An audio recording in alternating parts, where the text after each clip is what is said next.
Now at 10, live bands and food vendors, just a few of the highlights at this year's Old Mining Days. Plus, four-staters wake up early for citywide yard sales. And why the winning formula for these racing camels is coming from a lab. The four states' most watched news starts now. Prosecutors file felony kidnapping charges against a homeless man after authorities say he grabbed a child at Joplin's Third Thursday last month. This is KOAM News at 10. I'm Tanya Bach. Police say a 5-year-old girl was by a bouncy house near 3rd and Main when 28-year-old Johnny Earhart grabbed her. The girl's mother and bystanders confronted Earhart and prevented him from getting away. He was then arrested. The child was unharmed. Earhart also faces charges in McDonald County of felony vehicle tampering from an incident in January. Well, Galena Days, an annual community event, kicked off with great enthusiasm in Galena, Kansas. KOAM's Shagun Bomadelli has more. The carnival, which started on Friday and runs through the weekend, brought together locals and visitors for a weekend of fun-filled activities and attractions. It's a celebration of the anniversary of the formation of Galena, and it's basically a chance for the community to come out, celebrate, the community and be a part of the community. We have carnival rides, family things. They have music, actually live music every single night, and it's just a way for the community to come out and kick off summer. Families enjoyed thrilling rides, delicious foods, and live entertainment throughout the day. As you can tell, we have the carnival behind us, so that's probably attracting kids and families. And it's just a good, wholesome way to kick off the summer. To come out and be a family and just, be a part of your community. Vendors like Lisa Crouch expressed satisfaction with the turnout and praised the community's support. Actually, one of the vendors here, we're with State Farm, here locally in Galena with Grant Deardorff State Farm. And it's just for ways for the people to come out and get to familiarize themselves with the businesses that's out here and what community supports we have, like Galena Museum, the history of the museums here. Like the Masons are out here, they provide the food, Christian Motorcycle Association. So there's several vendors and several people here just being a part of the community. In Galena, Shagun Bomadelli, KOAM News. Galena Mayor Ashley Grove says proceeds from the event help local entities such as youth sporting leagues and volunteer firefighters. Old Mining Town Days today kicked off in Granby, Missouri. Families of all ages had the opportunity to get outside and celebrate the town. The event included performances from live bands, games for the kiddos, and a variety of food vendors. Old Mining Town Days, and since the beginning of our town in 1850 we've had celebrations, but since 1984 it's been called Old Mining Town Days, and it's just to recognize the amazing history of this area. We had lead mining here, we had some tough characters back in the old days, and so we like to commemorate those tough characters and their wives once every year. The fun continues tomorrow with a bounce house at Dick Smith Park. Well, it seems to be the weekend for citywide garage sales, and that definitely was the case in Baxter Springs. Today's sale attracted hundreds of eager shoppers. The event features an extensive selection of items ranging from furniture and clothing to electronics and collectibles. With participation from several households, the sale not only allowed residents to declutter their homes, but also fostered a vibrant sense of community among neighbors. A lot of outdoor events during a day with several pop-up showers. And meteorologist Chloe Arroyo joins us for a first look at your forecast. Yes, well, let's hope that the rain this afternoon didn't wash out too many of the yard sales that we had today in Baxter Springs. Temperatures actually cooled down quite a bit because of the rainfall across the board. We're hanging around in the upper 60s, lower 70s, 67 for Pittsburgh. Parsons, you're hanging around at 68 degrees. Now, here, as we head into tomorrow, we won't see too much in terms of rainfall, but we'll see some isolated showers here and there, which is much needed for the amount of drought that we're continuing to see, especially up to our west in Howard and Sedan and our further western counties of the viewing area. Now, coming up in a bit, we're going to talk about the summer storm pattern as well as the warm and muggy week that we have ahead. And I'll have all the details on the next storm system that we could be seeing, all coming up here in just a bit. All right, thanks, Chloe. The man accused of killing a retired Missouri State professor will likely spend the rest of his life in a state mental health lockup. The judge found Edward Gutting not guilty by reason of insanity.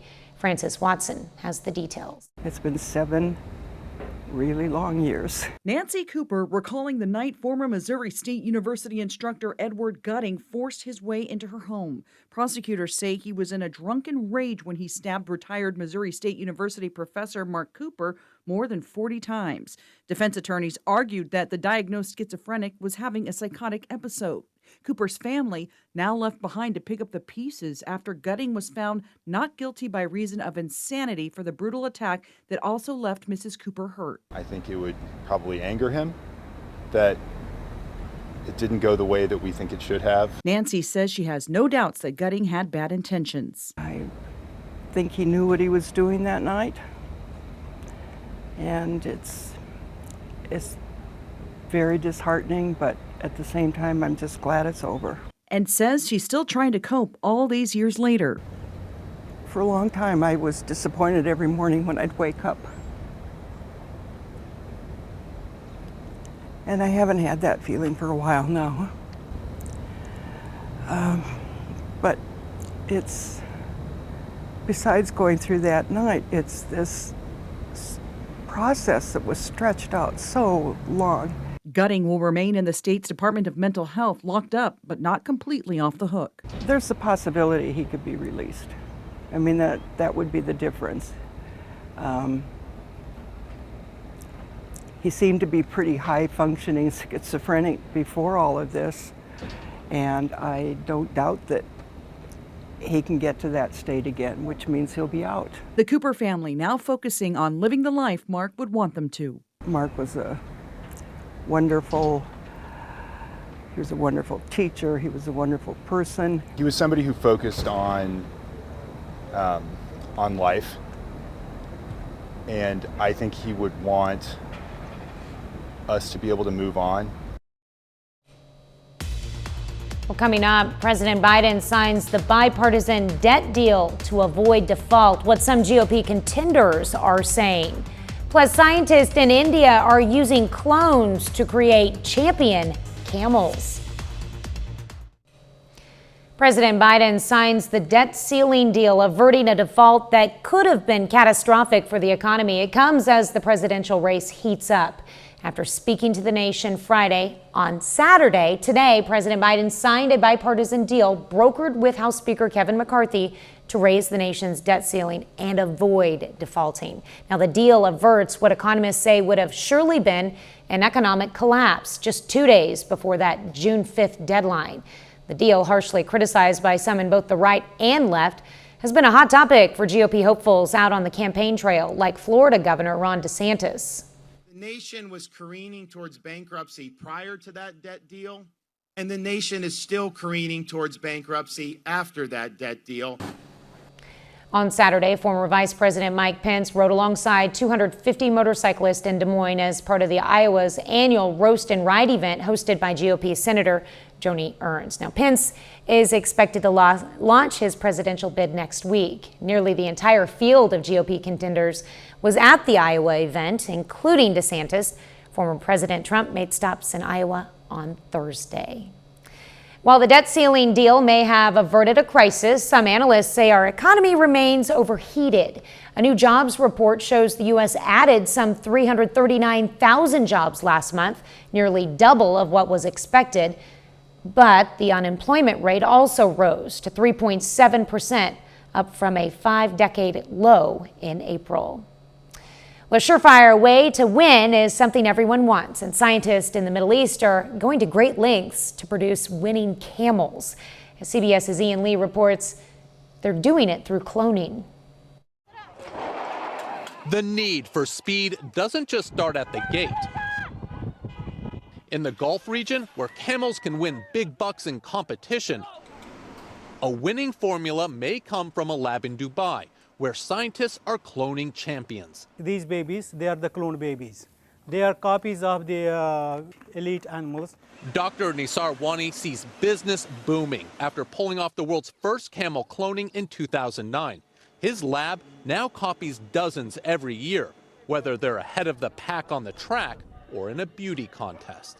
We are producing the exact genetic copy of an animal, which is not possible in any other technique.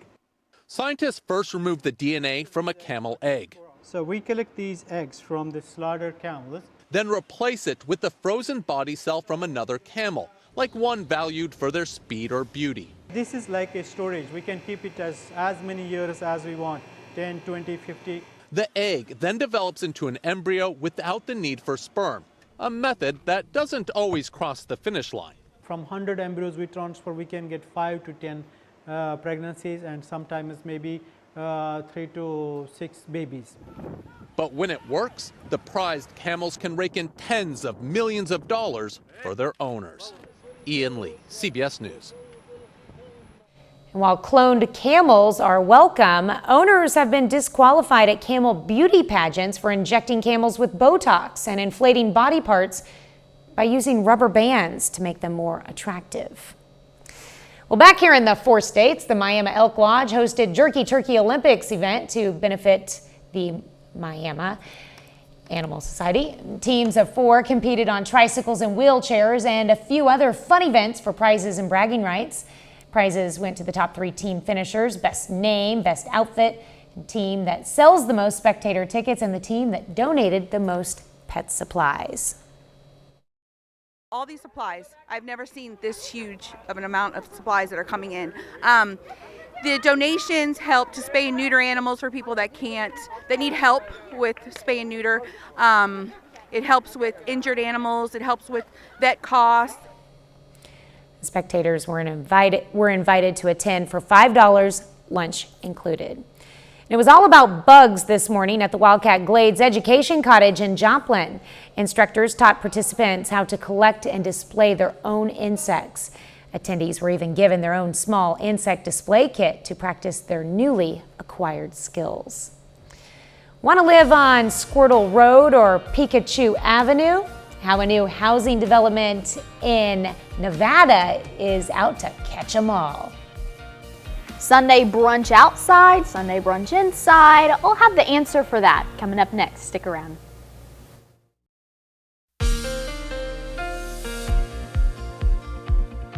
Well, we cleared out this evening, so no more showers, no more storms into this evening. Thankfully, we'll see a break until tomorrow. Let's take a look at our Indigo Sky Casino and Resort. There was no problem with that rain absorbing into the ground. It's mighty dry outside, so it dried right up, especially into the parking lot. So we've cleared up once again. There's some radar issues here and there, but this is not rain by any means when you see that blue on the map. So we're pretty clear as we head into the evening hours. That has dissipated. The rain that we saw earlier dissipated really quickly, but we also cooled down quite a bit from them. We were in the upper 80s this afternoon. We dipped down into the 60s. We rose up a little bit into the 70s, and now we're cooling down once again into the mid to upper 60s, into even the 70s. Neosho at 70, as well as Miami, Pittsburgh 66, Chanute. You're hanging around at 68 degrees. So a cooler into your night, but still a mild night, and a little muggy outside from that rain starting to evaporate as well. Now, as we head into tomorrow, we'll see some chances for some isolated rainfall here and there across the region. It won't be much by any means compared to what we saw today, but nonetheless, those scattered showers and storms will be very helpful for the drought. Now, this is our drought tracker from earlier today. As we head into tomorrow, we'll see an updated look at this. But Howard, Sedan, even Fredonia, you guys have been in that extreme to exceptional range of those drought conditions. So very much on the dry side, but luckily we saw a lot of rain to aid that drought into today. Let's take a look at our timeline heading into Sunday morning. We'll see mainly clear skies. We'll see some cloud coverage into northeastern Oklahoma, waking up to temperatures in the lower 60s. We'll warm up into the upper 80s heading into the afternoon. That's when we're going to see some scattered showers, very isolated into the picture, pretty similar to what we saw today. Once again, Monday will be a similar setup as well. We'll wake up to clear skies into the 60s, lower 60s for the majority of the region. And then in the afternoon, we'll see even more isolated and scattered showers and pop-up storms here and there. They'll pop up really quickly and they'll dissipate really quickly. In true summer storm fashion, that's what we're continuing to track. And into Tuesday, we'll see a little bit of a break from those storms. So tomorrow and Monday are the days to look out for. Now into the morning, we'll see temperatures in the lower 60s for our low, 62 for your low for Joplin. Then we'll warm up into the upper 70s by the time we get to 10 a.m. So the mid-morning hours, we're going to warm up pretty quickly, and that'll be a continuous trend that we'll get to see. Now heading into the rest of the week, we'll see temperatures rising up into the upper 80s at the beginning of the week, and then we'll cool down just a hair, not by much by any means, into the lower 80s by Wednesday. But in terms of mowing your lawn, looks like Wednesday and Thursday would be the best. You always need that day to dry out a little bit, before you can mow. So having 2 or 3 in a row is a good thing. Yes, absolutely. It'll be perfect. And Tuesday then will we'll be need it that again. buffer. Yeah, for sure. All right, thanks, Chloe. Well, still ahead, plenty of college and professional baseball games around the area. Plus, the Webb City Cardinals look to finish 3rd at the Class 5 Missouri State Baseball Tournament. We'll break it all down next in sports.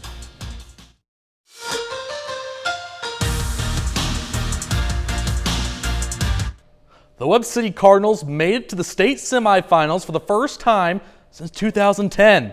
On Friday, Webb City lost to St. Francis Borgia, but today the Cardinals can still finish their season on a high note and compete for 3rd place in state. So here we go in Ozark, Missouri at Sky Bacon Stadium. It's a Class 5 3rd place game. Webb City going up against Fort Zumwalt South. We pick things up in the 4th inning. Fort Zumwalt South up 1-0. Sean Hunt throws down to second to get the runner. Sam Weller keeps the tag on him, and he is out. So let's fast forward to the top of the 7th now. 2-0 Fort Zumwalt South. No offense all day for Webb City until William Hayes with 2 outs lines this one up the middle. Drew Vonderhaar scores, RBI single. Runner at 3rd is safe, and that's important, otherwise the game would have been over. But Webb City gets on the board down 2-1. Next batter, Gage Chapman, puts it in play. Shortstop bobbles the ball, throw to first is not in time. Andrew Elwell comes in to score. All of a sudden, we have a tied ball game 2-2. So we go to extra innings now. Top of the 11th, bases loaded. Sean Hunt flies out to left field. Gage Chapman, here he goes. He's tagging up, turning on the Jets. Play at the plate is not in time. Cardinals take a 3-2 lead. But Fort Zumwalt South showing some fight. Bottom of the 11th, bases loaded. Connor Hinkey keeps it fair. 1 run scores to tie. The 2nd run scores after that one. The umpire calls interference on the 2nd run, and that's how the game ends.